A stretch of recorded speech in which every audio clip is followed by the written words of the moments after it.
Hey, I'm Terry. I'm the pastor of First Baptist Church in Plano, Illinois. And of course, this backdrop is not Plano, Illinois. It's someplace else. And you know what? I don't even know where. But I thought it looked cool, so I put it up there. And I thought, okay, cool. Get a little sun while I'm talking. I thought that would be kind of fine. So, hey, here recently, I've been in conversation. I have some Facebook friends. Uh, we have high school in common. Uh, Not so much that we were in the same class or anything like that. Some of us were, but that we went to the same school, Kubasaki on Okinawa, and it was great fun, and at a beach a lot of times just looked like this without the rocks. It was just really, really smooth. And so we get together on Facebook, and I'm kind of the black sheep out of the bunch on account of I'm somewhat apolitical. I'm not Republican and I'm not Democrat and I'm not independent. I'm just independent of being independent. But the thing is that we've gotten in several discussions about the differences between uh, cons- Republicans and Democrats, which basically for Christians breaks down to conservatives versus liberals. Now, here's the thing, not all liberals are evil baby eaters, mommy rapers, wanting to create communism throughout the world so that it can rule and dominate. You know, no, liberals aren't like that. They're just regular people with ideas about things and have postulated certain theories and decided that they've come up with some conclusions. And those conclusions don't match up to conservative conclusions, nor does the process by which they obtain their answers. Because of this, we have this humongous Donnybrook going on. And I guess it was, Trump just brought it to the head. Uh, People were fearful, people were angry, uh, mistrusting, and that was a thing that was floating around in the country. And he tapped into it and turned it into a winning combination.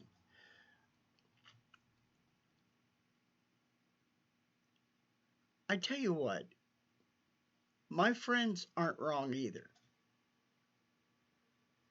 Those who are conservative, they're not wrong either. They have a they have a tried and true tradition that they've grown up with and they've learned from their parents and grandparents. And I understand this model of honor and the model of uh, doing what's right. I get that because I was raised that way too. My dad was in the Air Force, and so I'm a military brat, and I do understand what discipline and morality and honor and those things mean. But as I've grown older, I've come to believe that in a leader of a country like ours,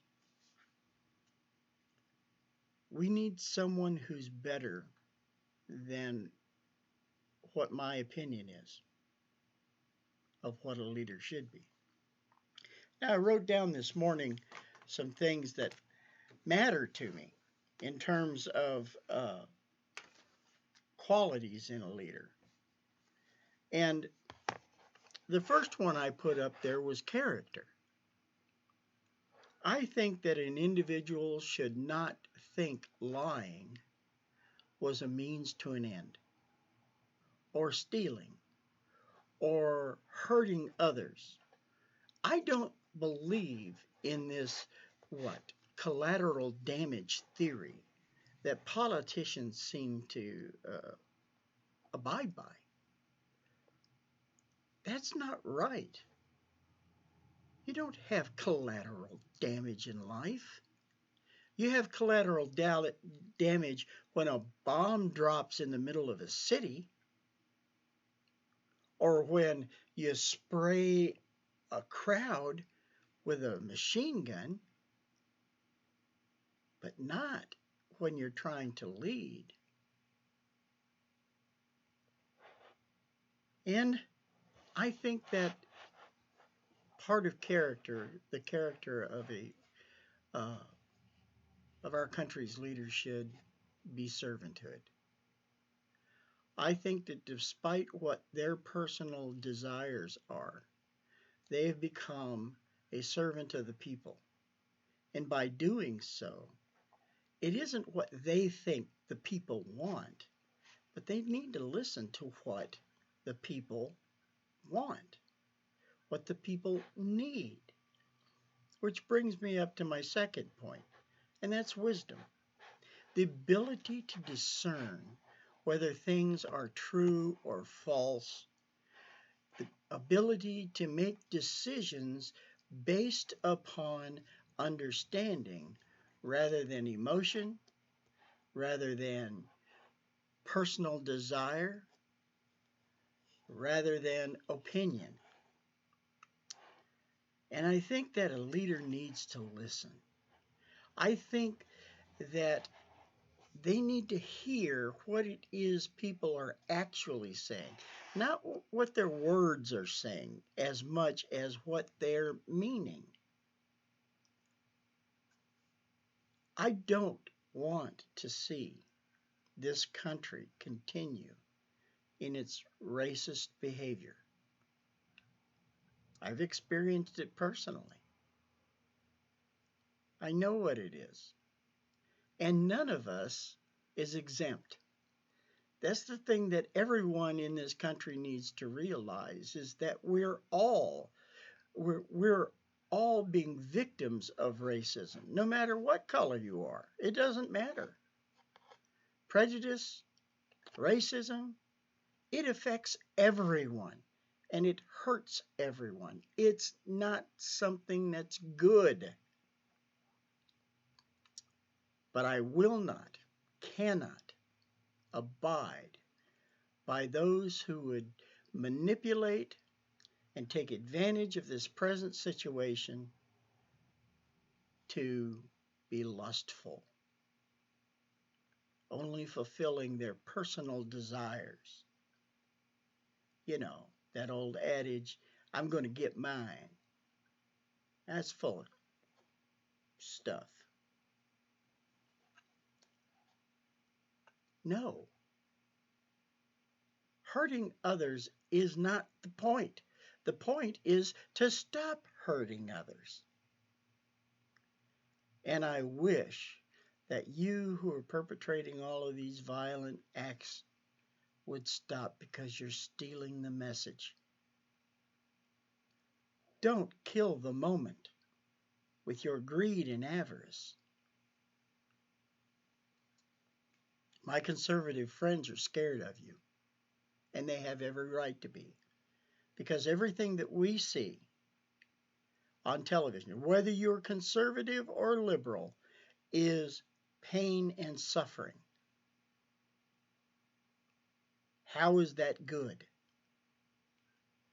But, you know, I could talk to you till I'm blue in the face and you wouldn't ever believe it. And I tell you what, another thing that I think that a leader needs to be wise in is he needs to be a participant. Not just somebody who calls the shots, but someone who's actively involved in whatever legislation, whatever decisions are being made. You know, it's not good that we have ivory tower politicians making decisions for our lives when it doesn't affect them. That's not good. They need to be participants in our society, not just govern it. We don't need people to be our trainers. We don't need people to watch over us in such a way that they tell us when to get up, when to eat breakfast, when to go to the bathroom. No, we need leaders who take care of business, such as economic things, such as international affairs, and how we deal with our neighbors in a kind way, not being bitter and jealous and antagonistic. The other thing is that, and this participation thing goes into ability. An individual needs to have the ability to do the job. Do they have the temperament to actually become a part of what they're leading others to do? And why does this person want the job to begin with? Not, I want to end world hunger. No. Why do they really want that job? Do they want that job so they can make some more money on the speaking circuit after they've gotten out? Do they want the retirement plan? Do they just want to be able to push people around? Who knows? But we ought to. We ought to choose our leaders not based upon what they say they can do, but we need to do it on the basis of what we see them do. Jesus said, by their fruits. I'm telling you, by their fruits. A bad tree can't produce good fruit. A good tree won't produce bad fruit. Which leads me up to the last thing, leadership. The first thing I ask when I'm listening to somebody who's supposed to be renowned or whatever is, who taught him? What ideas does he carry within him? How is he established? And from what point did he decide to move forward? And how did he decide to move forward? And with whom? You see, leaders aren't standalone objects. Leaders are molded, shaped, created, if you will. And according to the scriptures, our leaders are given to us to govern. So, my ideas have nothing to do with political topics in terms of who I would see or choose as a leader. I am fully against the murder of innocents. I don't believe in abortion. Never have. I don't think I ever will. I've been in a NICU. I've been in hospitals. And I've seen the result of abortion in both those who were aborted and the parents. There's no goodness that happens from that. Yeah, you may be able to rationalize on down the line, but in the moment, it's just pain and suffering. Sometimes the child needs to go for health or medical reasons. And I can't really speak too much about that because I'm not a doctor. But I can go along with the need for a terminated pregnancy in the case of the mother, the baby, or both, dying as a possibility. But I'm not going to choose my leader based upon their opinion of abortion. What if they agree with me and don't like abortion and just think it's a heinous thing? But they're an idiot. And they end up getting elected based upon their stance on abortion. And then what happens?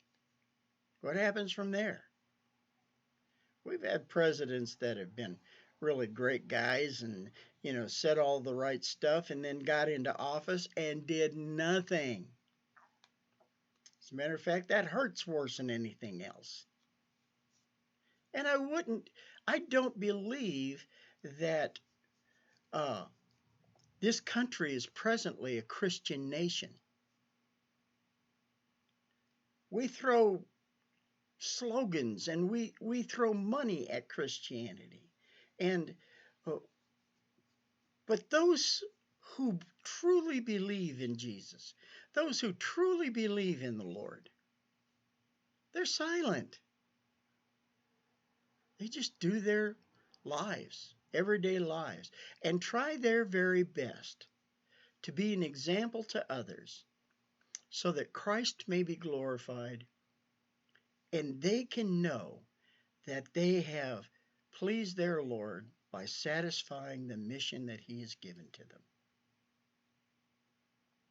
Christians aren't out to get people. They're not out to denigrate anybody. They're not out to throw stones or throw their Bibles at you. They found a better way, and they want to share that. And they have been told that this is the life that they're to do.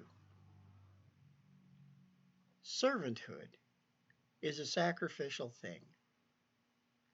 I would love to see our leaders become more sacrificial and pay attention to the needs and desires of the people.